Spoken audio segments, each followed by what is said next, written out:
Morning, everyone. I'm a little early just to test the audio and ensure that everyone is able to hear me. If you're online and you can drop a message in the chat, let me know if I'm coming in loud and clear.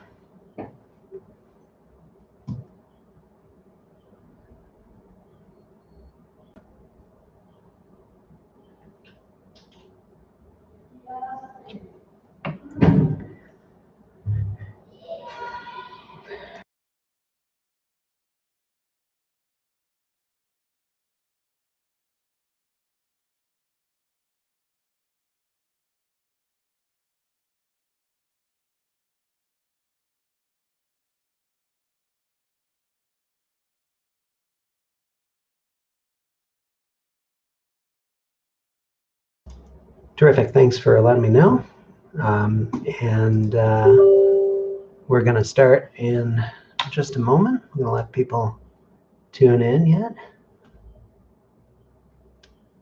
Very nice to see you here. And usually we get a couple dozen people at least, so I will just hang on while I wait for more people to join.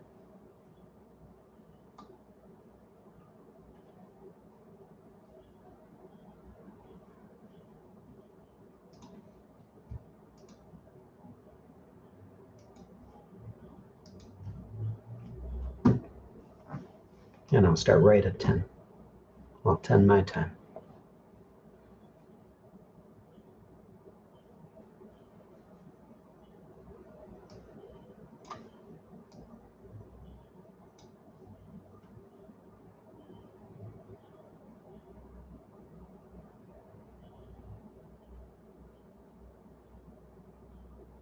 All right. Welcome. Good to be back to update you. It's been about a month since our last update, so I thought I would catch you up and give you a couple of updates, and then mostly, since it's an AMA session, afford you the opportunity to ask any questions you want to ask. We're always transparent and open with what's going on, and we try to keep you informed as to progress.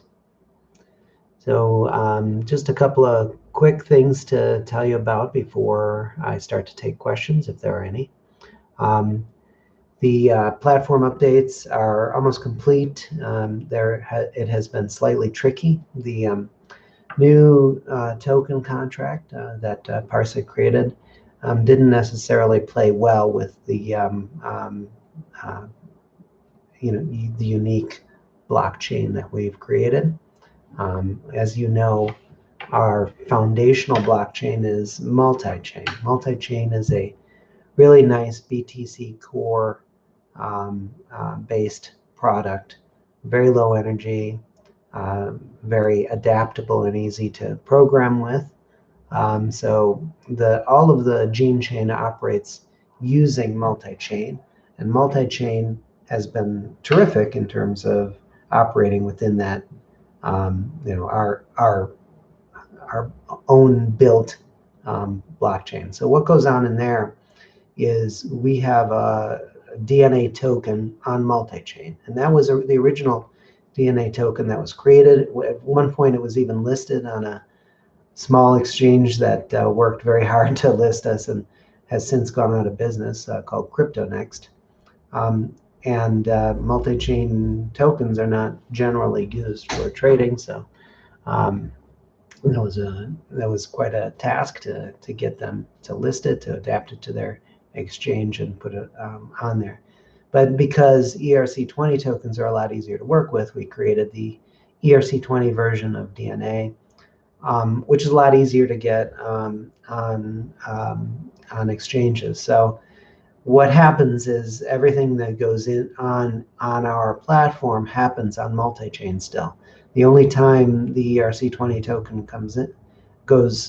is relevant is when people either buy it from outside, import it to do their purchasing of data, or they get paid in the multi-chain DNA for their data, and then they want to cash it out to some other currency. Then they need to take it to the ERC20 version of DNA.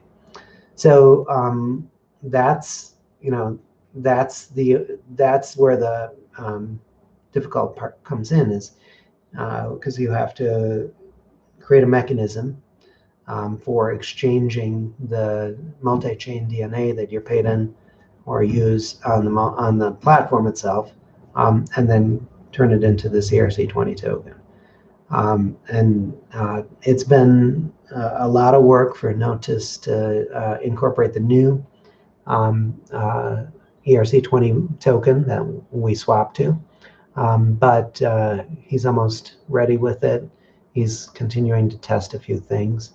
Our concerns about security and the integrity of our platform always lead. And therefore, if things don't happen right away, it's because we're being extra careful. So it's been a while coming, and we recognize that it's, it's frustrating, but it's almost done, and we expect it to be ready for you to move in and out your new DNA tokens through the platform. Meanwhile, we're going to begin our Google advertising to acquire new users. So we're going to start to ramp up the number of users, and by the time that those users start to come on and data is purchased and sold, that everything will be set for them in terms of the new DNA token. Other updates. So we've gotten a lot of free press recently. We've been in Forbes, and we've been in WebMD, and we expect to. I've done a number of podcast interviews, which are due to come out shortly. So we'll continue to work all of that free press. The good news is that whenever the topic of genomics and blockchain comes up, people are on the phone to us or one of our two main competitors, and we're always involved in that conversation, and we're always getting some notice for our role as the first blockchain-mediated genomics free market that ever existed. So that's all good, and we always use the free press we get to maximal advantage. We blast it out on our social profiles. We have a pretty good base on socials, including Twitter and Facebook. There's about 2,000 followers on Facebook. There's about 5,000 followers on Twitter. And we use those to maximal extent as well. So I've been already pushing out our free press through those channels and getting a good amount of hits and likes. So what I like to do is I like to compare, organic likes on the socials like Facebook and Twitter to the other people in the space, and we get a lot more organic following people. There's a lot of Twitters out there with maybe 10,000 followers that aren't real followers. Those are purchased followers. But we have organic, real followers, and we've been very good about maintaining that. So we don't buy fake followers or supporters. Okay, so that's the by way of update. We've been getting pretty good traction that way. Now it's time to ramp up the users. A couple other minor things to tell you about, things that are in the works, because we're always having conversations with people in the space that we're in. I've been getting a lot of calls, partly thanks to that press that we've gotten, but also due to relationships that we've been nurturing for years. So one of our partners recently acquired some capital and is interested in building out their solution in a more holistic sense, incorporating our platform. So we've only partnered with companies that agree with our stance on user data, that people should be in control of and profit from their own data. And those partners, some of those partners, when we partnered with them, were very nascent. But as they acquire capital, as they achieve successes, we keep them in our orbit, and we occasionally, as we did last week, hear from them about, what's the next stage? How can we work more closely together? What can we build together? So I'm having more of those conversations recently. And I've been contacted by some extremely large companies about, our product and their interest in our business model. And all of those conversations continue to be encouraging. After 4 years in the business, you realize not everything happens right away, but if you nurture relationships, if you continue to deliver a good product, if you stay true to your values and your vision, people do recognize that, and they want to work with you. So all of that continues to be very encouraging, and we continue to maintain prominence in this space for our philosophy and for our product and for our values. So without any more specificity about those, I guess I'm happy to listen to your questions, to answer them. If you have them, there's only 5 of you online right now, so maybe there won't be many questions, but I'm here for you. Please feel free to put them in the chat. Otherwise, you'll have to hear me drone on and possibly hear my child yelling in the background because of Zoom school. So our aim, so here's the numbers in terms of how many DNA profiles are we aiming to acquire. Of course, we want all of them. There's 50 million people who've been tested already by companies like Ancestry and 23andMe. But actually, we can be profitable with about 0.5% of those. So that's not many. Our goal with the funding we've achieved through the recent STO is to acquire 10,000 users, because that's enough to get us 10,000 users using the direct marketing tools we've already used. 10,000 users makes us a scientifically viable data set. So we can go to researchers and scientists and say, listen, we have a data set you can use to do some research. And it's a free market instead of the monopolistic markets that exist for data right now. You can find pretty good cohorts for your studies without having to do all the human trial stuff that a lot of research programs require. So with our current with the money in our hands from that STO, we can get that 10,000. There's still 19,000 users also in the pipeline that we'll acquire through our partnership with Indigenous Ai and their work with AFIA Record.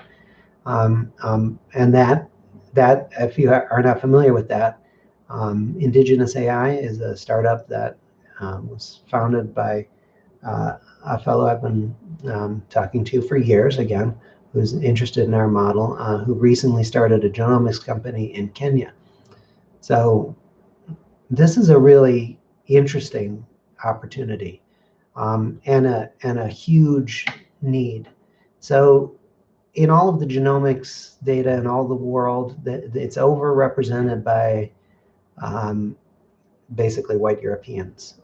And there's not a lot of data from other ethnicities. And that's a real problem for science. It's a real problem for medicine. If we're going to achieve the desire of personalized medicine guided by genomics that many of us think is the future, we need to have a lot more data from a lot more diverse groups. So we're very interested in this partnership in Kenya, and that will expand to other parts of Africa. Indigenous AI is building its testing capacity. They already have a contract for 19,000 subjects. Those people will become gene chain clients, and that brings us close to 30,000 users once, with the funding that we have acquiring users through direct marketing. So obviously we want a lot more. At 50,000 users, we become profitable, where we can continue based upon the revenue we're generating through data sales and our commissions on those. So all of that is extremely achievable. The market space is huge. and that's 1% of the people who've been tested out there. So Patrick asks, is there a foreseeable plan for another round of bond capital funding? Absolutely. So little known fact, you can actually still buy EncryptGen bonds on the ignium.io platform if you want. Putting that in the chat. Oops.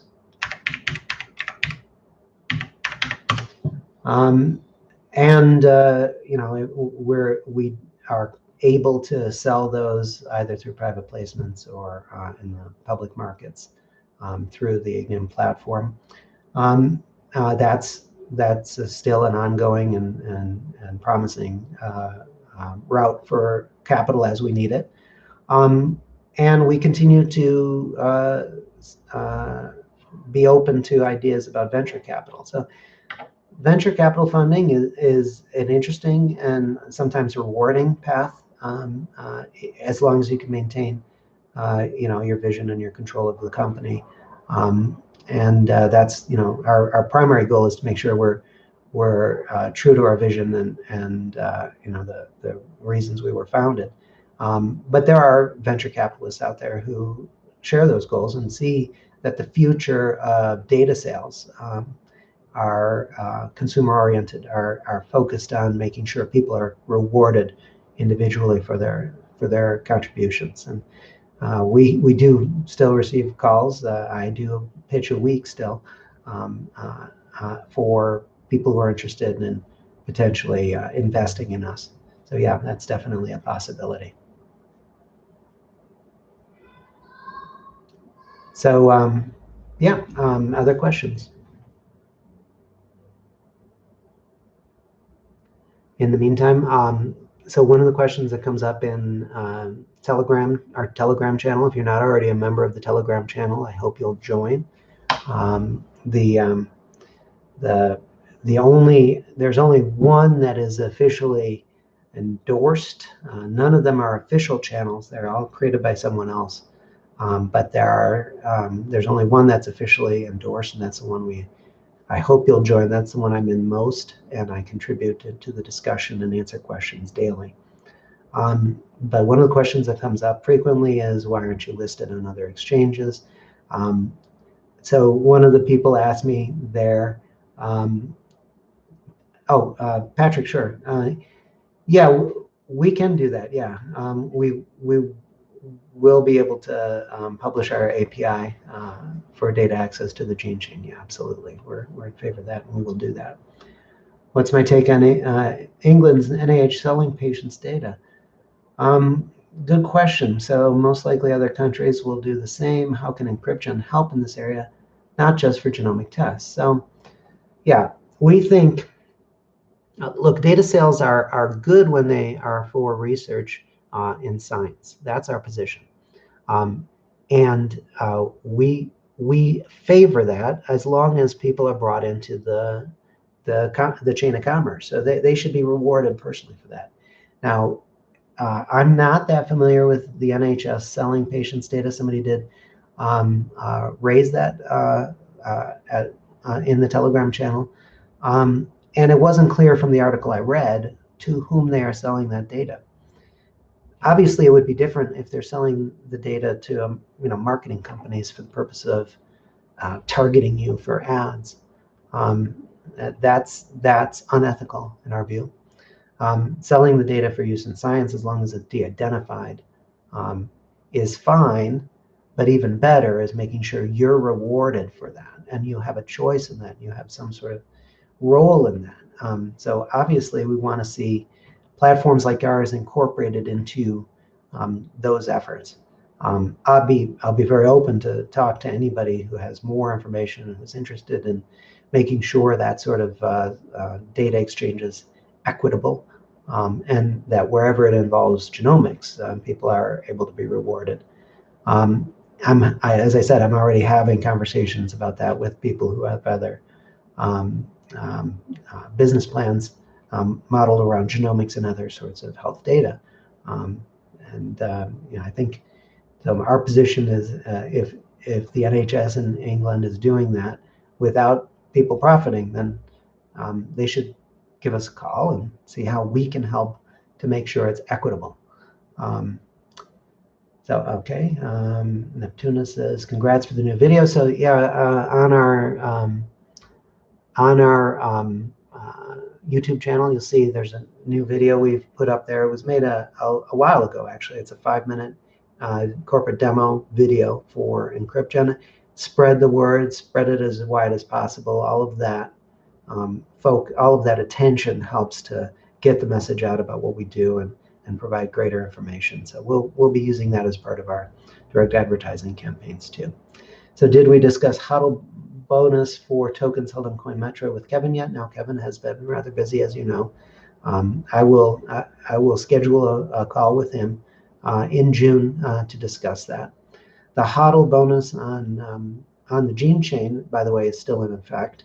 And anybody who hasn't been rewarded because of the update to the gene chain, don't worry, you will be. You are able to check your balance, and you'll note that the bonuses haven't been applied for the past couple of months while the updates have been taking place, but those will be as we bring everything back up to date and online in the next week or so. So I will definitely pursue it also with Kevin. I think it's a great idea. It's sort of like staking on other coins, and why not stake on CoinMetro as well. The reason we have the HODL bonus on the gene chain is because we think it's good for the economy of genomics that we're trying to create with our marketplace, so that people, when they get paid for their genomic data, are not immediately turning around and selling it if they don't need it for bread or milk or whatever, but instead contributing to the value of the economy that we're creating. DNA is meant to be the currency of a new economy, really, an economy of genomics. That economy exists right now, but you aren't taking part in it because it's monopolized by the big testing companies, and we're creating the alternative marketplace for that. Will we be able to buy DNA tokens for euro at some point? Well, on CoinMetro, yeah, you have to have US dollars. That's largely because most of our purchasing customers are US based, and we expect that to remain to be the case. I think on CoinMetro you can exchange dollars for euros. I'm not sure, but we might add the euro pair at some point. Thanks for that. So I was going to get into a story about why, our history of the token and why it's only on CoinMetro right now as a centralized exchange. The short story is that we learned early on that the big centralized exchanges, that aren't like the sort of gold standard ones like Coinbase or Gemini, etc., but KuCoin and OKEx and others where we've been listed in the past burned us in the past. We learned that these centralized exchanges are not always reliable. The only reason we went with CoinMetro is because they are highly ethical and highly reliable, and they share a vision of making the crypto world more reputable and more trustworthy and ethical. So we don't want to get burned again just seeking out new listings. So the listing of tokens is a business, and these exchanges require fees normally. The big ones, like as I mentioned, Coinbase and Gemini, they don't require fees. Those are real businesses, but a lot of these are other exchanges are shady, and we're very wary not to get burned by them again. So KuCoin delisted us because there wasn't enough volume, and then they said, well, we can give you that volume if you pay us money. Basically, what they're doing is they're paying market makers to do wash trading, and that's not good for anyone. That's a false economy. OKEx was similar, and we don't want to get looped into that sort of racket again. So we're happy with CoinMetro because it makes us available pretty much around the world in all of the markets we're doing business. We're happy with them because they're very professional, very ethical, and they have never done the sort of things that I've just described, and they won't because they're they really want to make crypto work, and that's what we want to see. So right now, as long as you can buy DNA somewhere to use on our platform, as long as you can cash it out somewhere, use on our platform, especially with U.S. markets being our focus, and some of these new emerging markets being our focus, then we're happy. And we don't focus on the volume. We don't focus on the price, because what our business is about is the volume and price of genomic data. Now, for that to be achieved in a way that makes everybody happy, including token holders, we need to get people on the platform uploading data as soon as possible, and that is 100% of our focus. We do that through partnerships. We do that now through the direct advertising that you'll start to see. We've done it through a lot of really nice free PR that we've gotten, as mentioned, and by being consistent and trustworthy. So that was my rant about exchanges. Other questions?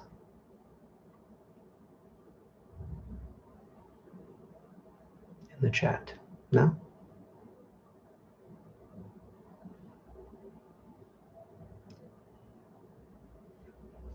All right, well, if there's no more questions, I wanted to do a shout out to our team who are, like me, have been here with the pandemic going on in our homes for 15 months with our toddlers. Our technical folks, Dr. Gasparis and Norris in the UK, and myself all have toddlers, and or at least young kids. And in the pandemic, the childcare and educational systems have suffered, and so we've all been working at home with our kids for the past year and a half, and it's amazing what they're able to do. I'm so grateful for their work and their help. Also, Carolyn in the UK, who helps us with some of our accounting, and our legal and other teams as well, all of whom have been extremely trustworthy, reliable, and productive despite the circumstances. So I wanted to send thanks to them and ask you to consider everything they're going through during this process. So here's another question. When do you think the uploads from Kenya will be available on the Gene Chain? We think in Q3 at least, but or at best, but at least by Q4. So Indigenous Ai, as I said, is building their testing capacity in Kenya. There's not a lot of infrastructure for genome sequencing there, as you can imagine, and they're building it from scratch. In the meantime, they're relying on some of their academic partners for sequencing capacity. So they want to get these 19,000 subjects for their first study that they've got the contract for sequenced, and they're incentivized to build that infrastructure themselves as quick as possible, so they don't have to rely on these academic partners for bandwidth. So those are the projections right now. Any more plans to maintain growth DeFi pools to keep liquidity available? Yeah. So we recently helped bring liquidity to the Uniswap V3 pool. There's a pool on Rune. There's a pool. I don't know. There's not one on Pancake yet, but we're very much in favor of DeFi as an approach to making sure the token is available for use on the platform. Obviously, it fits very well with our vision of democratization. So yeah, we'll add more liquidity as necessary on the Uniswap V3 pool at least. I'll keep doing that as we're able to, and I encourage everybody else who's interested in that as well. You can earn fees for that. Good questions. Any other questions? What type of research is usually done with DNA? Is it for new drugs? Can you give some examples? Sure. So our co-founder, Dr. Gonzalez, does studies all the time, in her case, on issues of pharmacogenomics. And she needs lots of data, and it's not always easy to come by. You need this data to do the basic science. So in her case, pharmacogenomics, what they're looking at is how people react to various drugs. Because as it turns out, your genomics is really important for your ability to metabolize different new drugs. So a lot of this focus is in pharmaceuticals. Most of the big customers are in pharmaceuticals. But it's still a lot of it is basic science, and that's where services like ours and products like ours, where the big amount of data will be useful for doing the fundamental research is valuable. So Dr. Gonzalez recently is doing work on cancer drugs and their interactions with various genomics. And it turns out this is really important. So in the past, drugs that have been marketed have been built based upon data from, say a single ethnicity, but they don't interact well with people who have other genetics. And in some cases that can be harmful. In some cases it makes the drugs less efficacious. That's just one example. But there's lots of other studies you can do with the basic genomics. Since we have 4 dimensions of data we gather, behavioral, demographic, medical, and there's another dimension. Anyway, as well as the genomic data, you can do some basic studies too about basically genome-wide association studies. If you have enough data, but we really need to get about 10,000 people uploading their data in order to make that a useful data set for those sorts of studies as well. So you can find out, are people with this particular variant more likely to suffer from nearsightedness or things like that.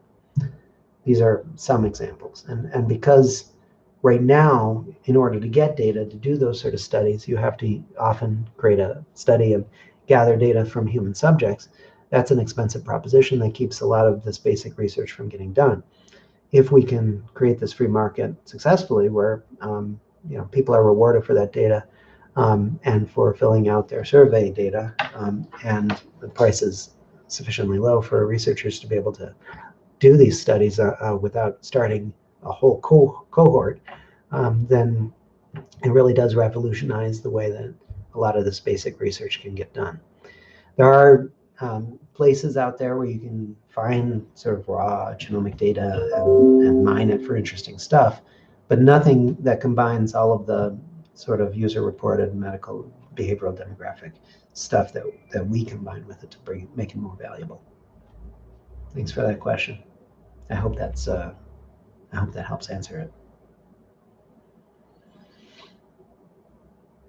The other thing is that our platform allows you to continue to interact with people from whom you've purchased data. So because we have the survey option, let's say you've done a study and you've purchased data from a couple of people, and you want to reach back out to them, then you can through our survey tool, and it remains anonymous. You can ask them questions. You can continue to interact with those users over time, and that's a very unique opportunity to make that study richer.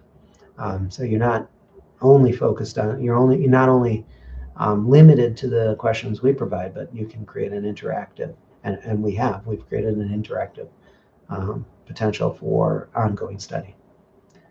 Brian asks, I'm assuming you reached out to researchers' labs, people who would use the gene change to get interested. Yeah.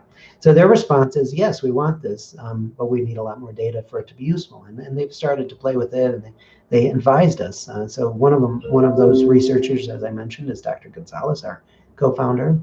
So she had a lot of input into how it is we created the platform. And we continue to reach out through her contacts and through my interactions with the research community. And yeah, there's great interest, but we need a lot more data for them to start using it in the volume that we need in order to make money. Do we foresee government regulations affecting future growth in the U.S. market, i.e. HIPAA? I don't foresee that because genomic data is excluded from HIPAA. That's been a long-standing exclusion. De-identified genomic data, you can buy and sell it and research with it as long as you want. And there's tremendous pressure from the scientific community to keep that the case. So I don't expect any regulatory burden from that. Our interest is making sure that that sort of research is ethical and equitable so that people are rewarded. Brian says, I'm assuming through the indirect action function, PIs using the gene chain could recruit individuals. So yeah, we have an option for that too. So let's say you don't have your genomic data yet, but you want to know if there's any interest in you. You can create a profile now. You can use your email or any email. Make up an email if you don't want to ever be identified. Use that to make a profile in the gene chain and don't upload the data and see if interest is ever expressed for your data. So that is exactly what that's for, Brian. Our researchers could search among all the dimensions, find a bunch of people they're interested in. Some of them may not have their data uploaded. They can register interest in that data and say how much they're willing to pay for it. So essentially recruiting people and their data. In fact, through our eventual goal is to make it so that in those cases, they might be able to purchase a test for that person if the value of that data is significantly high. Or another way it could be done is say they could register interest for the price of a test so that that person is incentivized to do the test with the money they're now expecting to get for doing that test. Excellent question. Great questions, folks. Thanks. Any others?